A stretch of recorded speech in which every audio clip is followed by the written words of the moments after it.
Hello दोस्तों, स्वागत है आप सभी का एक और नई वीडियो में। आज मैं आप सभी के लिए एक बार फिर से लेके आ गया हूँ कुछ बेहद ही खौफनाक सच्ची कहानियाँ लेकर। दोस्तों, अगर आप मेरे चैनल पर नए हो तो इसे सब्सक्राइब करना बिल्कुल ना भूलें, क्योंकि मैं आपके लिए ऐसी स्टोरीज लेकर आता रहता हूँ। और अगर आपको अपने साथ घटी कोई पैरानॉर्मल घटना मुझ तक पहुँचानी हो तो आप उसे स्क्रीन पर दिख रहे मेरे नंबर या फिर इंस्टा आईडी के थ्रू मुझ तक पहुंचा सकते हो। आपकी स्टोरीज सुनाने में मुझे बहुत ही खुशी होगी। और हाँ, स्टोरीज सुनने के बाद आपको स्टोरीज कैसी लगती हैं ये आप कमेंट्स में ज़रूर बताइएगा, क्योंकि इसी से मुझे अगले वीडियो के लिए मोटिवेशन मिलता है। बहरहाल, हम बढ़ते हैं आज की अपनी फर्स्ट स्टोरी की तरफ। दोस्तों, आज की फर्स्ट स्टोरी एक एक्स आर्मी मैन ने भेजी है, जिनका कहना है कि वो अफ़गानिस्तान वॉर के दौरान वहाँ पर टेररिस्ट का खात्मा करने के लिए गए थे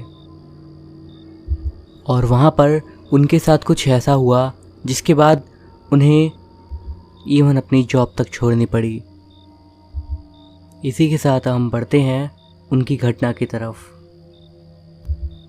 ये बात उस समय की है जब मैं अफ़गानिस्तान में लगातार 18 महीने से रुका हुआ था। हर रात मैं इंतज़ार करता कि कब मैं अपने घर वापस जाऊंगा और अपनी बेटी और अपनी पत्नी से मिलूंगा। खैर, उस जगह के तो हालात भी इतने बदतर हो गए थे कि ये सोचना मुश्किल होता था कि अगला दिन हम देखेंगे या फिर नहीं। और उसी समय पर मैंने अपनी ज़िंदगी के कुछ सबसे बदतर पल बिताए।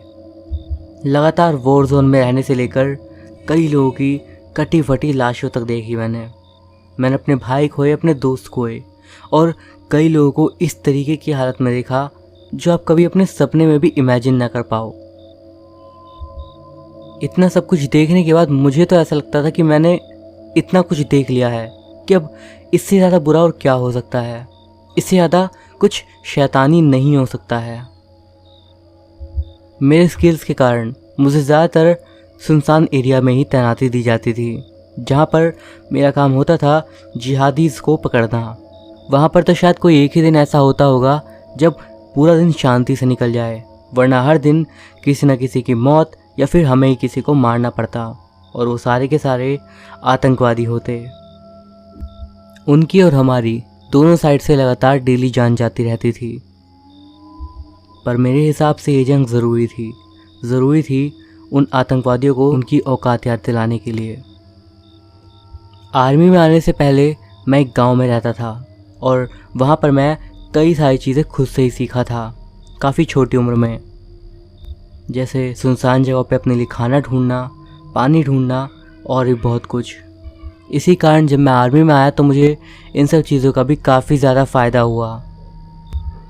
तो ये बात उस समय की है जब हमारे इंटरनल सिस्टम से हमें पता चला कि एक टेररिस्ट, जो कि हम काफ़ी टाइम से ढूंढ रहे थे, वो और उसके कुछ और साथियों का एक हाइडिंग स्पॉट हमें पता लगा था।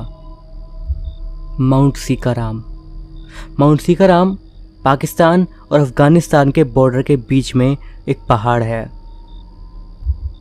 काबुल नदी से दक्षिण की ओर, लगभग 4755 मीटर ऊंचा। ये लगभग 15,000 फीट का एलिवेशन है।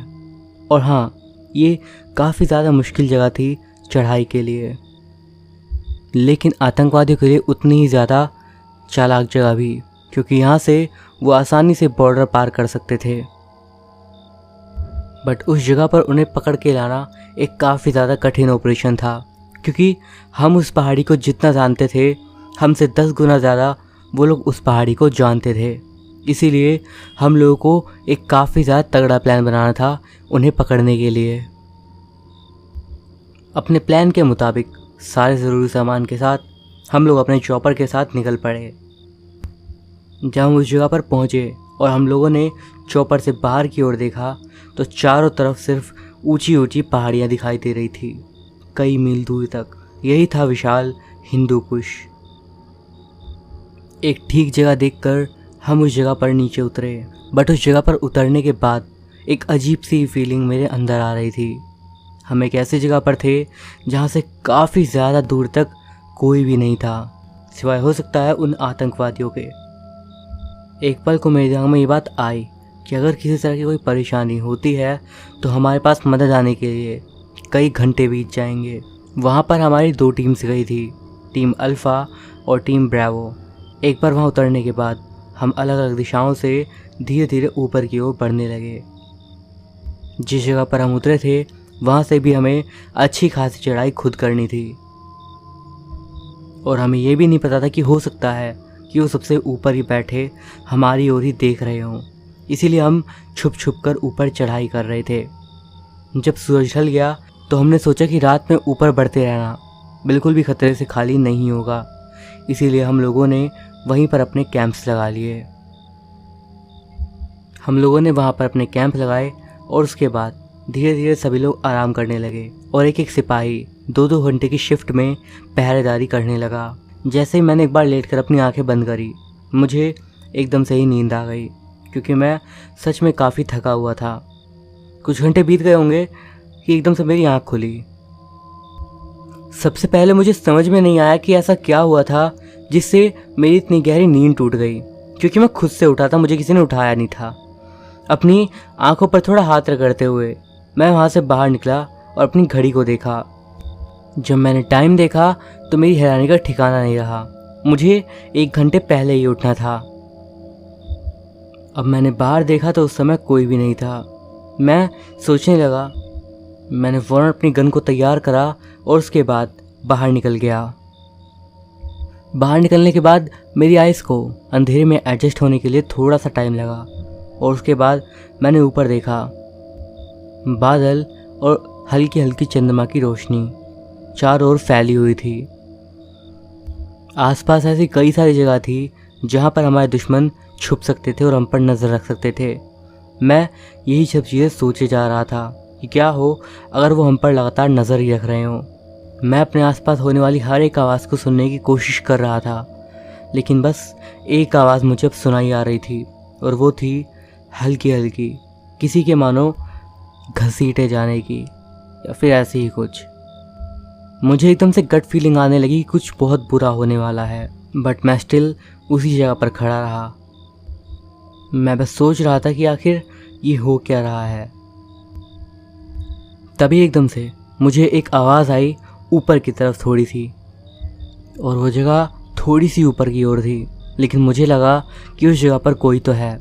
इसीलिए मैं उस जगह की ओर बढ़ने लगा, चेक करने के लिए कि वहाँ पे कोई था या फिर नहीं। धीरे धीरे मैं ऊपर की ओर बढ़ा, और जब मैं उस जगह पर पहुँचा तो वहाँ पर कोई भी नहीं था। अब मैंने अपनी टॉर्च जलाई और इधर उधर देखने लगा। मैं देख रहा था कि कहीं वहाँ पर कोई फुटप्रिंट्स या फिर ऐसा कुछ है जो कि मुझे कुछ बता सके, बट वहाँ पर सब कुछ बिल्कुल नॉर्मल लग रहा था। मैंने अपनी टॉर्च को एक बार फिर से ऑफ करा और उसके बाद धीरे धीरे वापस कैंप की तरफ बढ़ने लगा। मैं भी लगातार कैंप की ओर बढ़ ही रहा था कि तभी मुझे एकदम से और आवाज़ आने लगी। मैं अब काफ़ी ज़्यादा कंफ्यूज हो गया और सोचने लगा कि आखिर ये हो क्या रहा है। मैं सोच रहा था कि क्या कोई जानवर है या फिर कुछ और, पर मुझे कुछ समझ में नहीं आ रहा था। वो जो कुछ भी था मेरे से बड़ी ही आसानी से छुप पा रहा था, और तब तक छुपा रहा जब तक मैं अपने कैंप के ठीक सामने नहीं आ गया। और उसके बाद एकदम से ही मेरे सामने वो आदमी गिरा, पूरी तरीके से खून से सना हुआ। मैंने फ़ौरन अपनी बंदूक उसके ऊपर तानी, और बस मेरे दिमाग में एक ही ख्याल आया, ये हमारा ध्यान भटकाने के लिए है और वो हम पर हमला करने वाले हैं। मैं उस पर गोली चलाने के लिए बिल्कुल तैयार था। वो अब मेरे से सामने ही लेटा हुआ था ज़मीन पर। अब मैं उसका फेस देखना चाहता था, इसीलिए मैंने अपनी टॉर्च निकाली और उस टॉर्च की रोशनी को उसके फेस की तरफ करा। जब मैंने उसकी शक्ल देखी मेरे होश उड़ गए। उसकी आंखें गायब थी, उसकी आंखें किसी ने निकाल ली थी, और ये चीज़ देखने में बहुत ज़्यादा डरावनी थी उस वक्त पर उसका फेस भी मुझे जाना पहचाना लग रहा था, और थोड़ी ही देर में मैं उसको पहचान भी गया। वो एक टेररिस्ट था, और ऐसा वैसा टेररिस्ट नहीं, एक काफ़ी ज़्यादा खतरनाक टेररिस्ट जिसने कई सारे अटैक्स करे थे, और वो खुद भी काफ़ी ज़्यादा स्ट्रॉन्ग था। एक उसके जैसे आतंकवादी को उस हालत में देखकर मेरे दिमाग में बस यही ख्याल आया कि उसकी ये हालत किसने करी। वो बोल तो बहुत कुछ रहा था बस, लेकिन मेरे को समझ में एक ही चीज़ आई, जिन। यही था जो उसने मेरे से कहा। डर की कोई भाषा नहीं होती। डर की भाषा यूनिवर्सल होती है, जिसे कोई भी कैसे भी समझ सकता है। अब मैं काफ़ी ज़्यादा अजीब सी सिचुएशन में फंस गया था। मुझे समझ नहीं आ रहा था कि मुझे क्या करना चाहिए। उसे पकड़ने के लिए मैं थोड़ा आगे की ओर बढ़ा, लेकिन तभी एकदम से मेरी नज़र एकदम साइड के हिस्से में गई, जहाँ से मैं देख सकता था। वहाँ धीरे धीरे मेरी आंखों के सामने एक चीज़ बनने लगी, मानो कोई हवा धीरे धीरे एक जगह पर आकर जुड़ रही हो। मेरे रोंगटे खड़े हो गए थे। मैं समझ गया था वो जो परछाई मेरे को दिख रही थी वो है सबसे ज़्यादा शैतानी चीज़। वो आदमी जो मेरे सामने खड़ा था ज़ोर ज़ोर से कांपने लगा और उसी वक्त मुझे टॉयलेट की स्मेल आने लगी।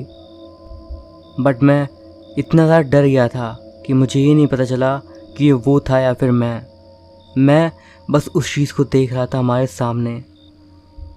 वो चीज़ धीरे धीरे हमारे सामने बनने लगी और मेरे दिल की धड़कनें काफ़ी तेज़ी से ऊपर जा रही थी। इसके बाद जो हुआ मेरे लिए वो सिर्फ एक धुंधली याद है। मुझे याद है मैं पता नहीं बस भागे जा रहा था, अपनी पूरी जान लगाकर ज़ोर से चिल्ला रहा था और उस माउंटेन पर इधर से उधर चीख रहा था, चिल्ला रहा था, तब तक जब तक कि मैं टीम ब्रावो के पास नहीं पहुंच गया। वहाँ पर मैं जैसे तैसे पहुंचा, बट उसके बाद मैं बेहोश हो गया। मुझे इतना ज़्यादा इंटेंस नर्वस ब्रेकडाउन हुआ कि मैं 3 दिन तक उठ ही नहीं पाया। और जब मैं उठा तो ये मेरे मिलिट्री करियर का एंड हो गया था, क्योंकि जो मैंने करा था वो मुझे नहीं करना चाहिए था। 2 महीने तक मेरा साइकेट्रिक ट्रीटमेंट चला और उसके बाद आखिरकार मुझे घर जाने के लिए छोड़ दिया गया। पर अब मैं पहले ऐसा नहीं था, अब मैं काफ़ी ज़्यादा बदल गया था। किसी तरह की थेरेपी मुझे नहीं बदल सकती थी। मेरी भी यही इच्छा थी कि काश मैं अपने उस डर को उस पहाड़ पर वहाँ पर छोड़ आता, लेकिन उस जगह के नाइटमेयर्स मेरे को आज तक आते हैं। अब मुझे कई तरह के इल्यूजन्स होते हैं, कम से कम डॉक्टर्स तो मुझे ऐसा ही कहते हैं। कई बार मुझे अपनी परछाई जब मैं रुका होता हूँ तब भी हिलती हुई दिखाई देती है। मुझे लगता है कि उस पहाड़ी से मेरे साथ कुछ वापस आ गया, पर डॉक्टर कहते हैं ये मेरा वहम है। मुझे नहीं पता ये सब क्या है, बस लाइफ अब चली जा रही है, क्यों कैसे कुछ नहीं पता। तो दोस्तों ये थी हमारी आज की फर्स्ट स्टोरी। इसी के साथ हम बढ़ते हैं आज की अपनी दूसरी कहानी की ओर। राजस्थान के जैसलमेर स्टेशन से करीब कुछ किलोमीटर दूर एक गांव है कुलधरा। उस गांव में कोई नहीं रहता। कहते हैं वो गांव रातों रात खाली हो गया था। उसके बाद वहाँ कोई नहीं बस पाया। उस गांव में सब ब्राह्मण रहते थे। ये बोलकर नीड चुप हो गया। ये सब तो ठीक है, लेकिन हमें उसके बारे में जान के क्या करना है? अरे यही तो है हमारा अगला प्लान। इस वीकेंड हम लोग कुलधरा जा रहे हैं, लेकिन हम वहाँ जाएंगे क्यों? हर बार ऐसी जगह पे ही जाते हैं जहाँ पर कुछ मज़ेदार मिलता है, क्योंकि ये किसी को नहीं पता कि वो गांव एक रात में कैसे खाली हो गया और वहाँ के सारे लोग कहाँ गए। और हाँ, वहाँ के बारे में लोगों का कहना है कि उस जगह पर भूत रहते हैं। इस पर राहुल झट से बोलता है ठीक है हम वहाँ जा रहे हैं, पक्का है इस वीकेंड हम लोग कुलधरा जा रहे हैं। तीनों हाँ बोलते हैं। तभी सोहा वहाँ आ जाती है।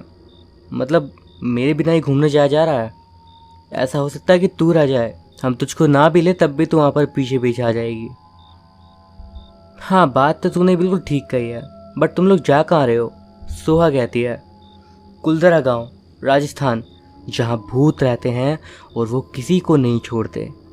सोहा को डराने की कोशिश करता हुआ राहुल बोलता है सच में? सोहा अपनी खुशी छुपा नहीं पा रही थी।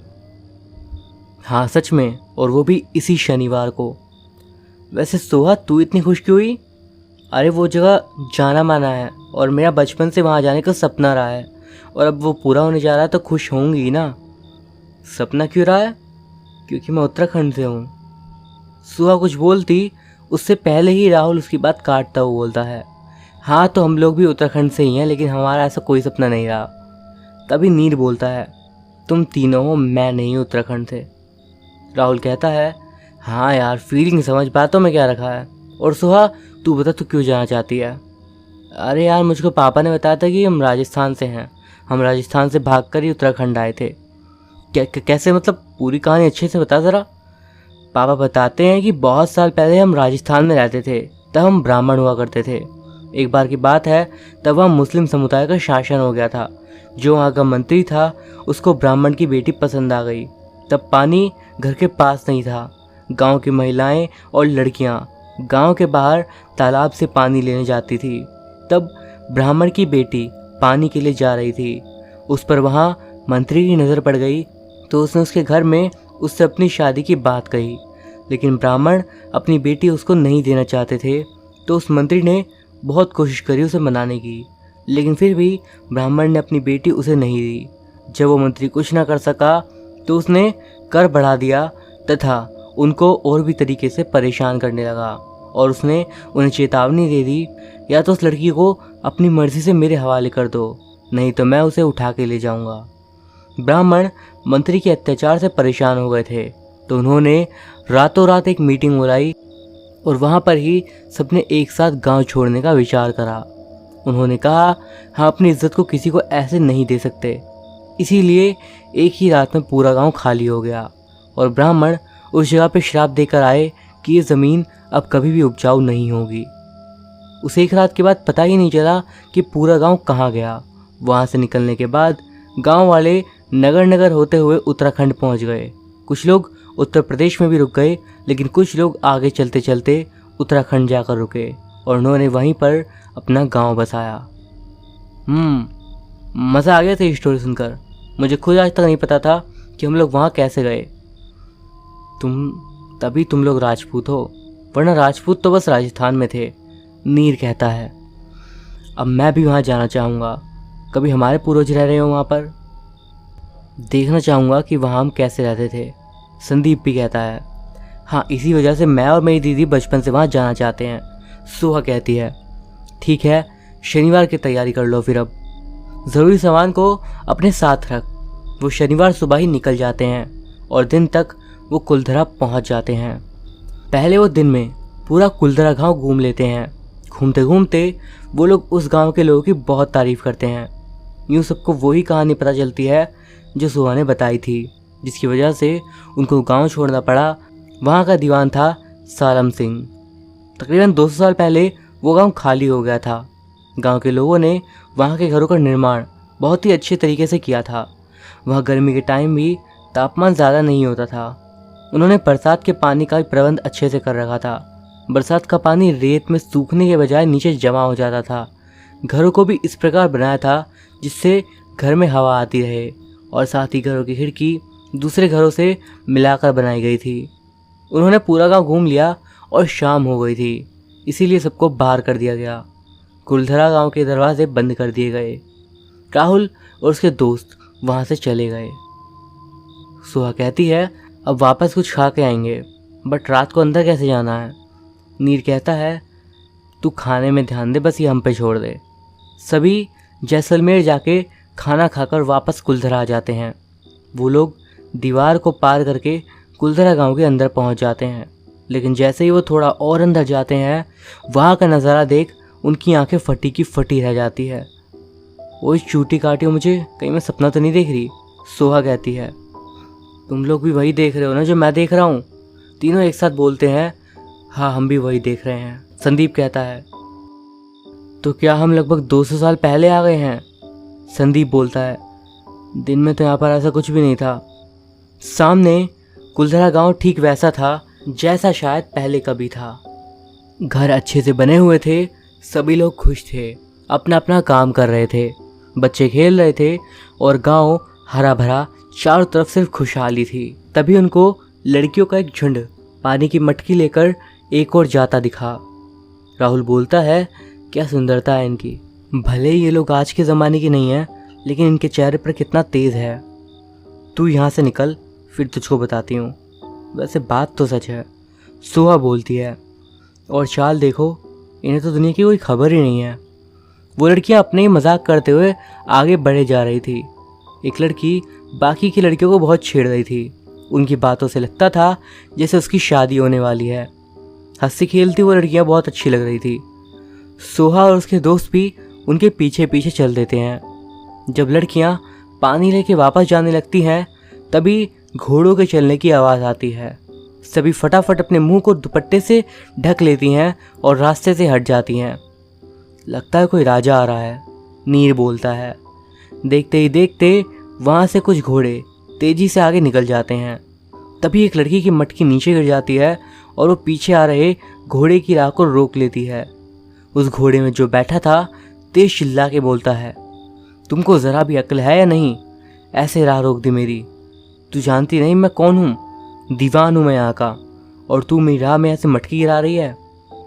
लड़की हड़बड़ाहट में बोलती है, मुझको माफ़ कर दो महामहिम, गलती हो गई। और ये बोलकर वो अपनी मटकी के टुकड़े उठाने झुक जाती है। तभी वहाँ पर हवा का वेग तेज हो जाता है, जिसके कारण उस लड़की के मुख से उसका दुपट्टा हट जाता है। और जब दीवान उस लड़की को देखता है तो देखता ही रह जाता है। फिर बोलता है वो, ये लड़की तू कौन है? किसकी लड़की है तू? मैं इस गांव के पुजारी की बेटी हूँ। ये बोलकर वो लड़की चुप हो जाती है। वो दीवान वहाँ से चला जाता है। सारी लड़कियाँ अब अपने अपने घर चली जाती हैं।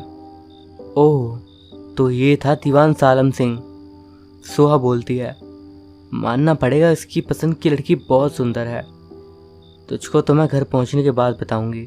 बहुत नज़र जा रही है लड़कियों पर। लेकिन यार, ये तो वही लड़की है ना जिसकी शादी होने वाली है। सभी हाँ में से हिला देते हैं।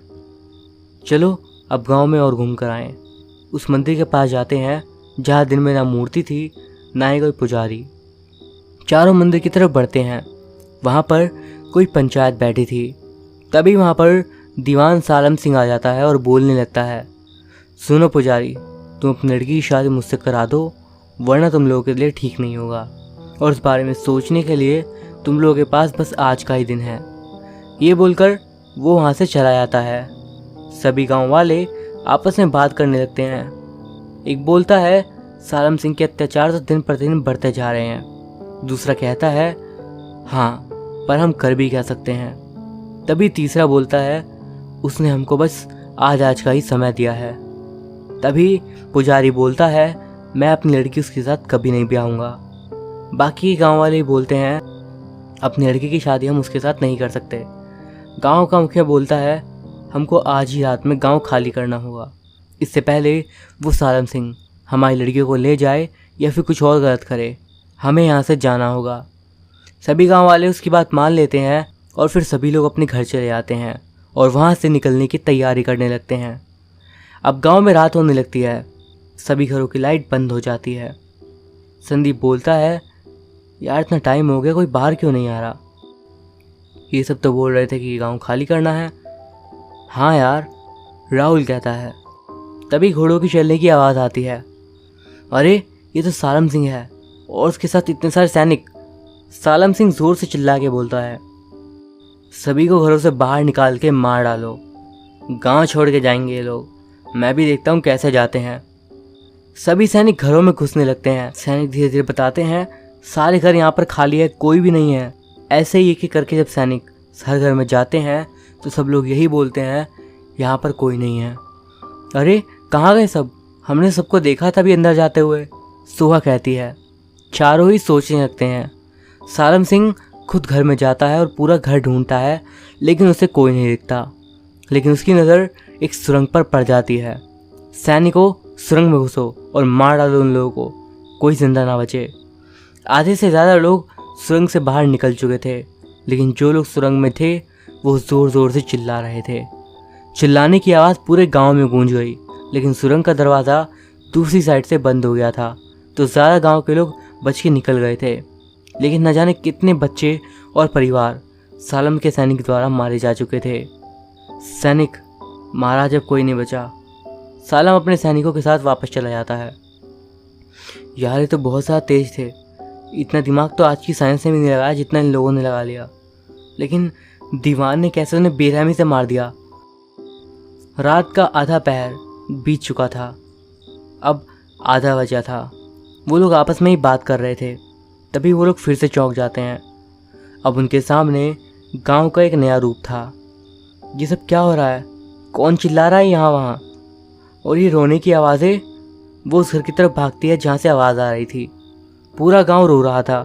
इतनी तेज़ आवाज़ आ रही थी जैसे हर घर में कोई ना कोई सिसकी ले रहा हो, कोई बच्चा रो रहा हो। सुहा घर के अंदर देखती है तो उसके मुंह से चीख निकल जाती है, और बाकी के लोग भी वहाँ जाकर देखते हैं तो चिल्ला पड़ते हैं। सामने बस कंकाल थे जो कि ऊपर लटक रहे थे। अब ये कंकाल ही एकदम से उनकी तरफ बढ़ने लगते हैं। ये चारों वहाँ से भागने लगते हैं, और वो जिधर भी जाते हैं उधर से ही उनके आगे कंकाल आ जाते हैं। एकदम से ही कंकाल गायब हो जाते हैं। अब बहुत तेज तेज रोने और चिल्लाने की आवाज़ आने लगती है। वो आवाज़ें इतनी तेज़ थी कि कान भी फट जाते। ये सब क्या हो रहा है? चारों के कान फट रहे थे। अब ये कौन है जो दिखाई ही नहीं दे रहा? तभी वो चिल्लाने की आवाज़ एकदम से रुक जाती है, और फिर से वो कंकाल उनके पास आने लगते हैं। अब सुहा से देखा नहीं जाता और वो बेहोश हो जाती है। वो तीनों अपने आप को बचाने के लिए भागने लगते हैं। राहुल का सर पत्थर से टकरा जाता है और वो भी वहीं गिर जाता है। फिर संदीप भी बेहोश हो जाता है, और उसके बाद एक कंकाल नीर के पास आता है, और उससे बचने के चक्कर में नीर पीछे दीवार से लगता है और वहीं गिर जाता है। तभी चूड़ियों के खनकने की आवाज़ आती है, और धीरे धीरे सोहा उठ जाती है। सोहा उठती है और पागलों की तरह हंसने लगती है। चूड़ियों को पहनते हुए वो बोलती है, मेरी ही शादी होगी, मैं दुल्हन बनूंगी। लेकिन वो सालम सिंह। इतने में ही राहुल को भी होश आ जाता है। राहुल बोलता है, मैं उस सालम सिंह को मार दूंगा, देखता हूँ वो कैसे कुछ करता है। नीर भी उठता है और अपने दोस्तों को ढूंढने लगता है। वो आ गया, दीवान आ गया, अब वो ले जाएगा मुझको, ये बोलकर वो रोने लगती है। अचानक राहुल नीर को पकड़ लेता है। सालम सिंह, मैं तुझको नहीं छोड़ूंगा। राहुल नीर को पटक देता है, और उधर सोहा अपना सिर खुद ही पटक रही होती है। मैं अपनी जान दे दूंगी लेकिन सालम सिंह के पास नहीं जाऊंगी। नीर बड़ी मुश्किल से अपने आप को छुड़ाता है और भागने लगता है। राहुल बोलता है, कहाँ तक भागेगा सालम सिंह, जितना भागना है भाग। हल्ला सुनकर संदीप को भी होश आ जाता है। राहुल नीर को मार रहा था, लेकिन संदीप को कुछ समझ नहीं आता। सालम सिंह तो आज नहीं बचेगा। राहुल को ये सब सुनकर संदीप को समझ में आ जाता है कि शायद किसी की आत्मा राहुल के अंदर आ गई है, और सुहा को देखकर तो उसे यकीन ही हो जाता है। लेकिन संदीप को कुछ समझ नहीं आता कि वो क्या करे। वो नीर को राहुल से बचाए या फिर सुहा को बचाए। तभी उसको मंदिर याद आता है। संदीप नीर से बोलता है, उस मंदिर में जाओ, मैं सुहा को लेकर वहीं आता हूँ। नीर भागते भागते उस मंदिर में जाता है और वहाँ जाकर बैठ जाता है। लेकिन राहुल अब भी उसके पीछे ही आ रहा था, और उसके पीछे पीछे संदीप सुहा को उठाकर ला रहा था। राहुल मंदिर के अंदर नहीं जाता, लेकिन संदीप सुहा को मंदिर के अंदर ले जाता है, और वहाँ जाकर वो बेहोश हो जाती है। और उन सबसे थक चुके नीर और संदीप थक के मंदिर में ही सो जाते हैं। लेकिन राहुल मंदिर के बाहर ही बेहोश हो जाता है। धूप की किरण से सुहा की आंख खुलती है, तो वो देखती है उसके थोड़ी सी दूरी पर ही संदीप और संदीप के पास नीर पड़ा हुआ था, और वो संदीप और नीर को उठाती है। राहुल किधर है? सब लोग मंदिर से बाहर आते हैं तो राहुल मंदिर के बाहर ही पड़ा होता है। वो लोग उसको भी उठाते हैं। क्या हम लोग जिंदा हैं? हाँ शायद, कल सालम से बच गया तो जिंदा हूँ मैं भी। सभी रात वाली बात को याद करते हैं तो सिहर जाते हैं। अब यहाँ से निकलते हैं, वरना कहीं पूरा गांव ही ना आ जाए। चारों डरते हुए आगे की ओर बढ़ने लगते हैं और गेट खोलने लगते हैं। एक आदमी तभी उनसे बोलता है, आप लोग यहाँ कैसे? कुछ नहीं, बस घूमने आए थे। ये बोलकर वो चारों अपने घर की तरफ बढ़ने लगते हैं। तो दोस्तों, ये थी हमारी आज की कहानियाँ। वीडियो आपको कैसा लगा मुझे कमेंट्स के ज़रिए ज़रूर बताइएगा। पसंद आया तो लाइक भी ज़रूर करिएगा। मैं अभिषेक मिलता हूँ आपसे अगली वीडियो में कुछ और स्टोरीज़ के साथ। तब तक के लिए बाय।